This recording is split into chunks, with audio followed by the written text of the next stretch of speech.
الحمدللہ رب العالمین والصلاة والسلام علی رسول النبی الکریم وعلی آلہ وصحبہ اجمعین الی یوم الدین۔ برادر محترم محمد عبدالحفیظ صاحب، برادر عزیز ارشد صاحب ناظم ضلع نارائن پیٹ جماعت اسلامی، امیر مقامی اتکور جناب منظور صاحب اور دیگر عمرائے مقامی ذمہ داران جماعت اسلامی، شفیق بزرگوں، عزیز نوجوان بھائیوں، پیارے بچوں، میری ماؤں اور بہنوں، السلام علیکم ورحمۃ اللہ وبرکاتہ۔ سب سے پہلے میں اللہ تبارک و تعالیٰ کا شکر بجا لاتا ہوں، اس مصروف ترین دور میں جہاں انسان کو 24 گھنٹے کا وقت کافی نہیں ہو رہا ہے، ایسے دور میں اہل اتکور نے ایک جگہ جمع ہوئے ہیں اور اللہ کے پیارے نبی حضرت محمد مصطفیٰ صلی اللہ علیہ وسلم کی سیرت کو سننے کے لیے انشاءاللہ جس جذبے سے جمع ہوئے ہیں اس پر عمل کرنے کی بھی کوشش کریں گے۔ سامعین محترم، اتکور سے میرا اپنا ایک عجیب سا تعلق ہے۔ میں آج سے 40 سال پہلے اتکور آیا تھا پہلی بار 82-83 میں۔ اس وقت یہ ایک مسجد تھی اور اطراف کچھ جھاڑ اور کچھ چھوٹے موٹے مکانات تھے۔ ہم 11-11:30 بجے پہنچے عیسائیوں کے کام کے لیے، تنظیمی نشست تھی۔ اس کے بعد اس وقت جو عیسائیوں کے ذمہ دار موجود تھے ان سے یہ بات بتائی گئی کہ ظہر کے بعد انشاءاللہ خطاب ہوگا، اجتماع ہوگا۔ کچھ ساتھیوں نے اجتماع ہماری نشست ختم ہونے کے بعد مسجد سے نکلے اور آبادی میں اطلاع دیے، اور ظہر کی نماز میں کیفیت یہ تھی کہ اس مسجد میں جگہ باقی نہیں تھی، اتنے نوجوان جمع ہو گئے تھے۔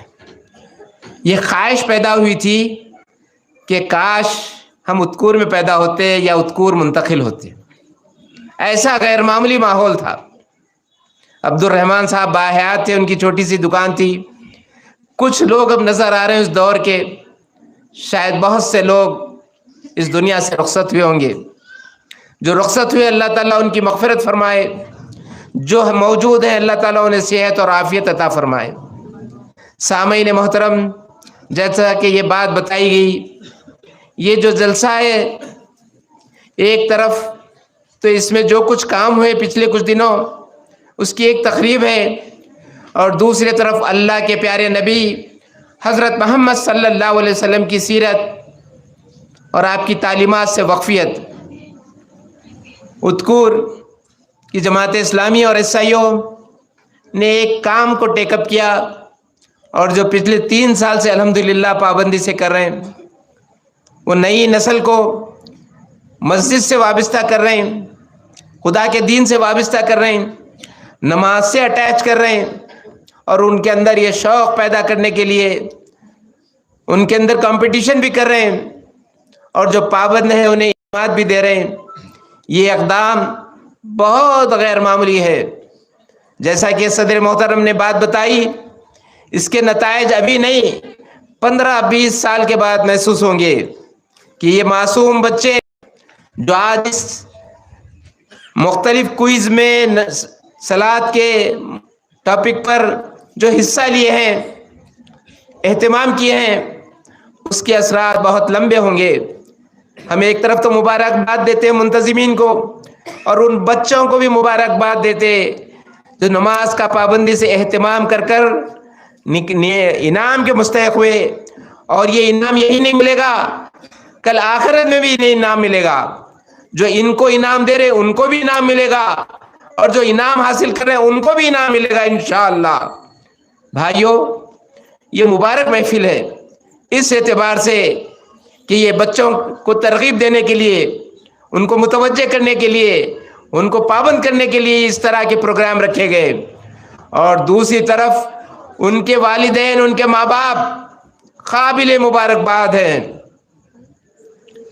انہیں بہت اجر و ثواب ملنے والا ہے۔ ان کی اولاد جب خدا کے دربار میں ٹھہرتی تو انہیں اجر و ثواب ملتا۔ اللہ کے نبی نے یہ بات بتائی کتاب اللہ کے ریفرنس سے کہ کل قیامت برپا ہوگی، میدان حشر برپا ہوگا، کچھ ایسے ممبر ہوں گے جو سونے اور چاندی اور ہیرے اور موتیوں کے ہوں گے، اس پر کچھ افراد بیٹھے ہوئے ہوں گے، ان کے سروں پر ایسا تاج ہوگا جس کی خوبصورتی 14ویں تاریخ کے چاند سے زیادہ خوبصورت ہوگی۔ صحابہ نے پوچھا یا رسول اللہ کیا وہ شہداء ہوں گے، وہ کیا انبیاء ہوں گے؟ اللہ کے نبی نے یہ بات بتائی یہ وہ لوگ ہوں گے جن کی اولاد اللہ کی کتاب کو پڑھتی ہے۔ اولاد کی کتاب پڑھنے سے والدین کا یہ مقام، اور خود جو کتاب پڑھیں گے ان کا کیا کچھ مقام نہیں ہوگا۔ تو قابل مبارکباد ہیں وہ ماں باپ جن کے بچوں نے آج انعامات حاصل کیے، جو پابندی سے نماز پڑھے، جو کوئز کے مقابلوں میں حصہ لے کر اپنی وقفیت لوگوں کو بتائی، یہ ان کے والدین بھی قابل مبارکباد ہیں۔ تو سامعین محترم، یہ محفل ہے جس میں ہم جمع ہوئے ہیں، ایک طرف تو نبی کی سیرت سنیں گے، دوسری طرف ان معصوم بچوں کو انعامات تقسیم کریں گے، یہ قابل مبارکباد نشست ہے۔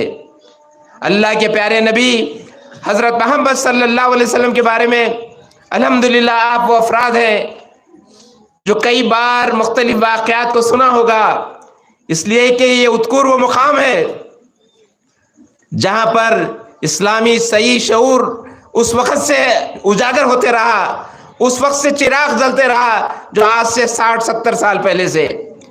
عبد الرحمن صاحب جن کا آپ نے نام سنا ہے، یہ عبد الرحمن صاحب مولانا سید ابو الاعلی مودودی کے اس اجتماع میں شریک رہے جو مدراس میں واقع ہوا تھا۔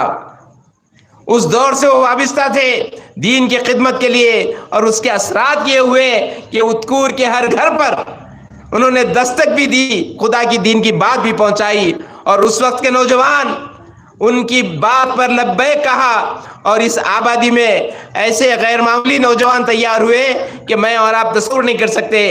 اور ان لوگوں کی مثال کیسی ہے؟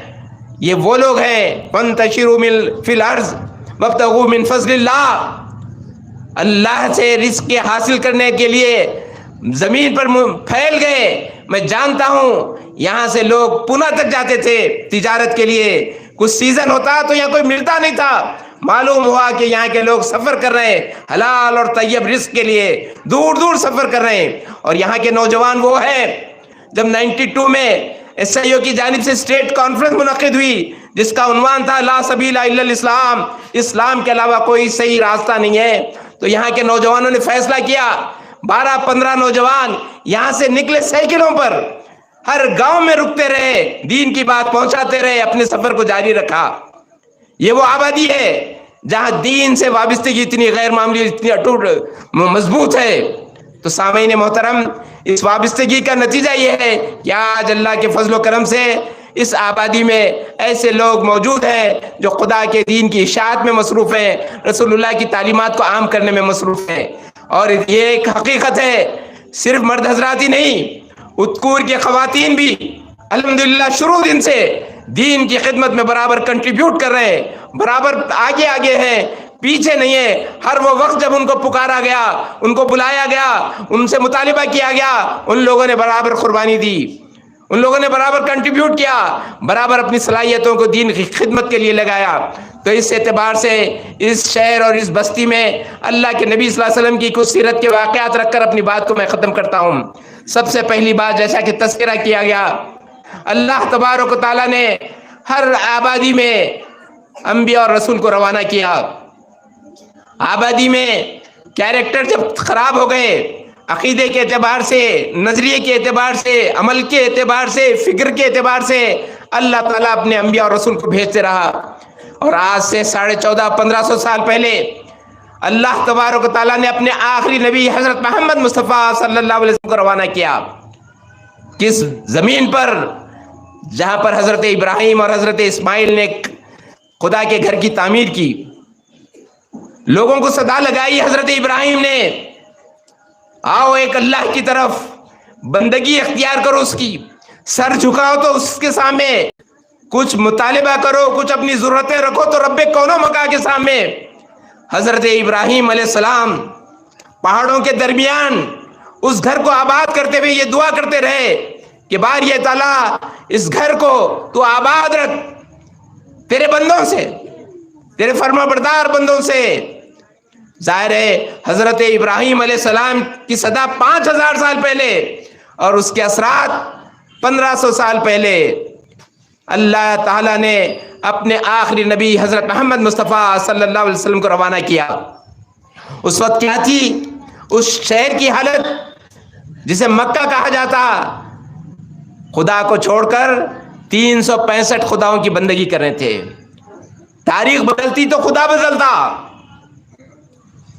اور وہ خانہ کعبہ جو حضرت ابراہیم اور حضرت ابراہیم اسماعیل علیہ السلام نے تعمیر کیا تھا، توحید کی علامت تھی، اس کے اوپر بتوں کو رکھ دیا گیا تھا، اور کیفیت یہ تھی عقیدے کے اعتبار سے ہر چکنے پتھر کے سامنے سر جھکاتے، کردار کے اعتبار سے اتنے کمزور، ہر برائی میں ملوث۔ بستی میں احترام اور عزت اس کی ہوتی جس کے پاس سب سے پرانی شراب ہے۔ کیفیت یہ کردار کے اعتبار سے برائی کر کر چھپ نہیں جاتے، غائب نہیں ہوتے، اپنے چہرے کو چھپا نہیں لیتے، بلکہ صحن کعبہ میں بیٹھ کر وہ واقعات سناتے اور لطف اندوز ہوتے، اس کے مزے لیتے۔ اس ایسی سوسائٹی جو اس حد تک پہنچ گئی تھی، ظلم و ستم عام، ناانصافی عام، ہر طبقے پہ زیادتی، ظلم، ایسے دور میں اللہ کے نبی حضرت محمد مصطفیٰ صلی اللہ علیہ وسلم اس بستی میں پیدا ہوئے۔ لیکن جیسا کہ تذکرہ کیا گیا، زندگی پاک اور صاف، محمد مصطفیٰ صلی اللہ علیہ وسلم اس بستی میں پیدا ہوئے، اس مرکزی شہر میں پیدا ہوئے جہاں پر خانہ کعبہ موجود، اور اس شہر میں اس مرکز جو حضرت ابراہیم اور حضرت اسماعیل نے توحید کے لیے تعمیر کیا تھا، اس خدا کے گھر کو شرک کا مرکز بنا دیا گیا تھا۔ لیکن اللہ کے نبی حضرت محمد مصطفیٰ صلی اللہ علیہ وسلم کی خاص بات یہ رہی، عقیدے کے طور پر کبھی بھی آپ خدا کی ذات میں کسی کو شریک نہیں کیے، آپ موحد تھے،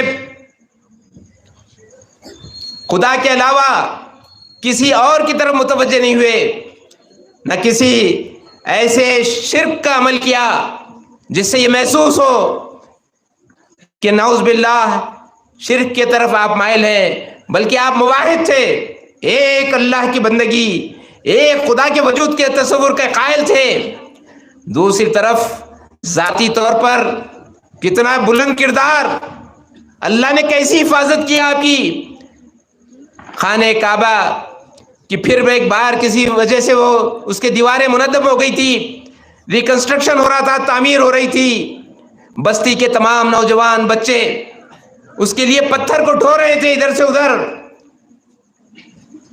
ریگستان کی گرمی اور وہاں کے پتھر سر پہ جب رکھتے تو گرمی محسوس ہوتی، تو نوجوان بچے، معصوم بچے اپنے تیبن کو اپنے جسم سے جدا کر کے سر پر رکھتے، لیکن اللہ کے نبی حضرت محمد مصطفیٰ صلی اللہ علیہ وسلم بالکل لڑکپن کا دور ہے، ارادہ کرتے ہی بے ہوش ہو جاتے، تیبن کے بارے میں تصور کرتے بے ہوش ہو جاتے۔ سیرت کی کتابوں میں اس بات کا تذکرہ ہے کہ اتنی غیر معمولی نیند آ جاتی کہ دوسرے دن سورج کے کرنوں سے آپ کی نیند بیدار ہوتی۔ گویا عقیدے کے اعتبار سے بھی اللہ نے آپ کو پاک رکھا، کردار کے اعتبار سے بھی پاک۔ پھر اتنا ہی نہیں، اس دنیا میں آنے سے پہلے والد کا انتقال، یتیم، اور 5-6 سال کی عمر میں اسیر ماں چلے گی، دادا پر ڈیپینڈ، دادے بھی اس دنیا سے رخصت ہو گئے، چاچا پر ڈیپینڈ۔ سوچ کے دیکھیے نوجوان، آپ اپنے چاچا سے اس بات کا تذکرہ کرتے میں بھی کچھ محنت کرتا ہوں، وہ کثیر العیال تھے، ان کی ضرورتیں بہت تھی، آمدنی کم تھی۔ اللہ کے نبی حضرت محمد صلی اللہ علیہ وسلم ہمارے نوجوانوں کے لیے اسوہ یہ ہے کہ اس عمر میں آپ نے اپنے چاچا کو بتایا کہ میں بھی کچھ کام کروں گا, میں بھی محنت کروں گا, میں بھی حلال کمائی کماؤں گا, اور آپ نے وہ رول ادا کیا, کبھی بکریوں کو لے کر تو کبھی کوئی اور کام کر کر. سوچ کے دیکھیے آج کے نوجوان خاص طور پر شہروں میں پیدا ہونے سے لے کر جو ڈیٹ آف انگیجمنٹ تک باپ پہ ڈیپینڈ. ارے صاحب زندگی لگا کے پورا پڑھائے, پھر امریکہ بھی جانے 20 لاکھ چاہیے. پیدائش سے لے کر ڈیٹ آف انگیجمنٹ تک باپ پہ ڈیپینڈ, اور ڈیٹ آف انگیجمنٹ سے لے کر ڈیٹ آف ڈیتھ تک سسرے پہ ڈیپینڈ, سسرال پہ ڈیپینڈ. شہروں کی آبادیوں میں یہ کلچر ڈیولپ ہو رہا کہ اپنے کو کچھ نہیں کرنا ہے, یا تو ماں باپ کرنا یا تو سسرال کرنا. اللہ کا فضل ہے تحریک اسلامی کی وجہ سے, کچھ دینی کوششوں کی وجہ سے کچھ ایسے نوجوان خوددار پیدا ہوئے کہ نہیں صاحب ہمیں کوئی چیز نہیں چاہیے, ہم اپنی ضرورتیں ہم پوری کریں گے. ہمارا دین سکھاتا ہے کہ ہم اپنی ضرورت پوری کریں, ہم کسی پہ ڈیپینڈ نہ رہیں. لیکن جنرل امت کا کیا صورتحال ہے؟ یہ مسائل کیوں ہیں؟ اس وجہ سے کہ نبی کا اسوہ بھول گئے. اللہ کے نبی نے میں جوانی میں اس بات کا مظاہرہ کیا کہ میں اپنی ضرورتیں حلال کمائی سے پوری کروں گا. آگے بڑھتے ہیں. سماج سے تعلق بہت بڑا مسئلہ ہے. آج سماج سے بے تعلقی کو کوالیفیکیشن سمجھایا جا رہا ہے, بڑی بات سمجھی جا رہی ہے کہ میرا بچہ وہ ہے جو کسی سے کوئی تعلق نہیں رکھتا. اللہ کے نبی حضرت محمد صلی اللہ علیہ وسلم ہر مسئلے سے متعلق رہتے تھے, بستی کے ہر مسئلے کو حل کرنے کی کوشش کرتے تھے. آپ سب جانتے ہیں آپ سب جانتے ہیں جب تعمیر ہو رہی تھی خانہ کعبہ کا, وہ مرحلہ آیا, حضرت اسود کا مرحلہ آیا, اختلاف پیدا ہو گیا کہ کون سا قبیلہ اس کو نصب کرے, کون سا قبیلہ اس کو لگائے. سبوں نے اتفاق سے یہ بات کہی کل جو صحن میں صوبے میں انٹر ہوگا ہم اس کے حوالے دیں گے, وہ جو فیصلہ کرے ہم قبول کریں گے.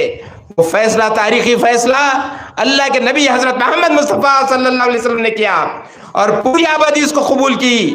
اور پھر آگے بڑھتے تو آپ تجارت کا فیصلہ کرتے, بڑے بڑے دوسرے ممالک کا سفر کرتے, ایک سرمایہ دار خاتون سے معاملات کرتے, پارٹنرشپ کرتے, پیسہ ان کا محنت ان کی, ایسا غیر معمولی حساب پیش کرتے, وہ خاتون متاثر ہوتی. آج کیا صورتحال ہے؟ ذرا دوستی ہوئی, سرمایہ لگایا گیا, سال 2 سال کے بعد اختلاف. انہوں جس گلی سے آتے انہوں نہیں جاتے اس گلی سے, ان کا فون آئے تو نہیں اٹھاتے. کیوں؟ کہ آج ہمارا معاملہ یہ ہے کہ سب کام کرو, جس دن ان سے پارٹنرشپ کرو اختلاف ہو جاتے. ایک ساتھ سفر کرتے, ایک گاڑی پہ پھرتے, اچانک نہیں ملتے, لوگ پوچھتے کہ کیا بات ہے, رحمان صاحب رحیم صاحب کے ساتھ نہیں دکھ رہی. نہیں بھائی ایک معاملہ کیا پچھتا رہا ہوں, ایک معاملہ کرتے معلوم ہو گیا آدمی کیا ہے. اللہ کے نبی حضرت محمد صلی اللہ علیہ وسلم سے ایک خاتون معاملہ کرتی, اتنی متاثر ہوتی کہ اپنا رشتہ ان تک بھیجتی. سوچ کے دیکھیے ہمارا معاملہ یہ ہے کہ پارٹنرشپ کرے تو دوری ہوتی, رسول اللہ کا معاملہ یہ ہے کہ پارٹنرشپ کرے تو اور قربت بڑھتی. ہمارا معاملہ یہ ہے کہ ہم سے دور رہے تو بہت اچھے, قریب آئے تو تعلقات خراب. رسول اللہ کا معاملہ یہ ہے جتنا قریب ہے اتنے تعلقات اچھے ہوتے. بات زندگی اور آگے بڑھتی. اللہ کے نبی مکے کی صورتحال دیکھ کر فکر مند ہو جاتے, یہ انسانوں کو کیا ہو گیا, ان کا معاملہ کیا ہے, ان کا عقیدہ کیا ہے, ان کا کردار کیا ہے, ان کے معاملات کیا ہیں. اس فکر مندی میں, اس فکر کی پریشانی میں تنہا جاتے, غار میں بیٹھتے اور سوچتے کہ اس کائنات کی کیا صورتحال ہوگی. سوچ کے دیکھیے نوجوانوں, کبھی ہم بستی میں برائی عام ہوتی ہوئی کبھی سوچتے, ارے صاحب آج سے 25 سال پہلے یہ بستی میں ہماری یہ برائی نہیں تھی, آج عام ہو گئی. کبھی فکر ہوتی ہم کو, کبھی احساس ہوتا. اللہ کے نبی کا معاملہ یہ ہے کہ بستی میں برائی دیکھ رہے ہیں تو اوڑ رہے ہیں, پریشان ہو رہے ہیں, فکر مند ہو رہے ہیں, تنہائی اختیار کر رہے ہیں. اور جب تنہائی کا ایک مرحلہ آیا, 40 سال کی عمر ہوئی, اللہ نے ڈکلیئر کیا آپ کو, اللہ کے نبی نے بنایا. نبی بننے کے بعد جب گھر میں انٹر ہوتے, گھر میں داخل ہوتے, اپنی بیوی جو سابقہ پارٹنر تھی حضرت خدیجہ امت کی ماں ہو گئی، ان سے عرض کیا کہ آج مجھے ہیبت ہو رہی، مجھے خوف ہو رہا ہے، آج ایک ایسا سابقہ پیش آیا ایک فرشتے سے، اور مجھے یہ اور یہ کام ذمہ دیا گیا، میرا یہ مقام بنایا گیا، اس پہ مجھے ہیبت ہو رہی، میں پریشان ہوں۔ اس وقت جو امت کی ماں کہتی آج اگر میرے گھر والے میرے بارے میں یہ کہہ دے تو میں جنتی، کیا بات کہی، اللہ آپ کو ضائع نہیں کرے گا۔ حضرت خدیجہ نے یہ بات بتائی، اللہ آپ کو رسوا نہیں کرے گا، اللہ آپ کو اکیلا تنہا نہیں چھوڑے گا، اللہ آپ کو ناکام و نامراد نہیں کرے گا۔ اس پہلا سب سے غیر معمولی سپورٹ تھا، پہلا سب سے بیکنگ تھی، سب سے پہلے یہ ایسا غیر معمولی تائید اور تعاون تھا۔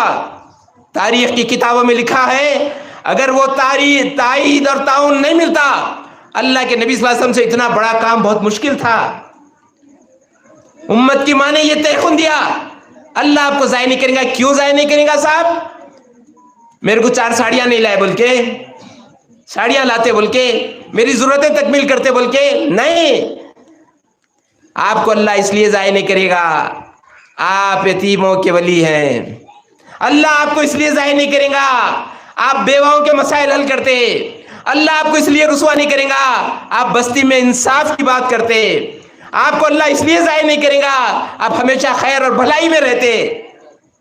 یہ اوصاف جب امت کی ماں حضرت محمد صلی اللہ علیہ وسلم سے کہتی تو آپ کو غیر معمولی اپنے اعتماد پیدا ہوتا۔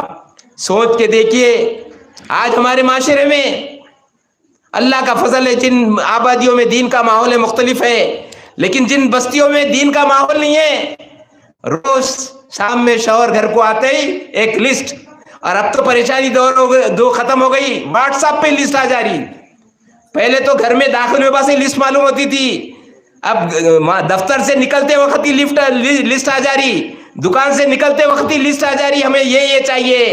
اگر ہاتھ میں تحریر نہیں دکھی چہرہ چینج، ریئیکشن، برتنوں کی آوازاں، آپس میں اختلافات، لان تان، ٹینشن۔ لیکن وہ ماں کیا تیقن دی اللہ آپ کو ضائع نہیں کرے گا، میری خواہش کا مسئلہ نہیں ہے، آپ بستی کی ضرورت پوری کرتے اس وجہ سے اللہ آپ کو ضائع نہیں کرے گا۔ وہ غیر معمولی اعتماد جب ملا نبی صلی اللہ علیہ وسلم کو، اس کے بعد جب باہر نکلے تو کیا بات پیش کری، قولوا لا الہ الا اللہ، کہہ دو اپنی زبان سے، اپنے عمل سے، اپنے کردار سے کہ اللہ کے سوا اس کائنات کا کوئی مالک پروردگار نہیں ہے، کوئی خالق نہیں ہے، کوئی رازق نہیں ہے، کسی کے سامنے سر جھکانا نہیں ہے، کسی سے کوئی التجا کے سامنے رکھنا نہیں ہے، سب چیز اسی سے ہونے والی ہے، اسی کی رضامندی اصل کامیابی ہے، اسی کے سامنے التجا، اسی کے سامنے بات، اسی کے سامنے ضرورت۔ یہ جب بات بستی میں عام ہونے لگی تو کچھ لوگ تو ساتھ دینے لگے، حضرت ابوبکر حضرت علی آئے اور آپ کا ساتھ دینے کا فیصلہ کیا۔ مرحلے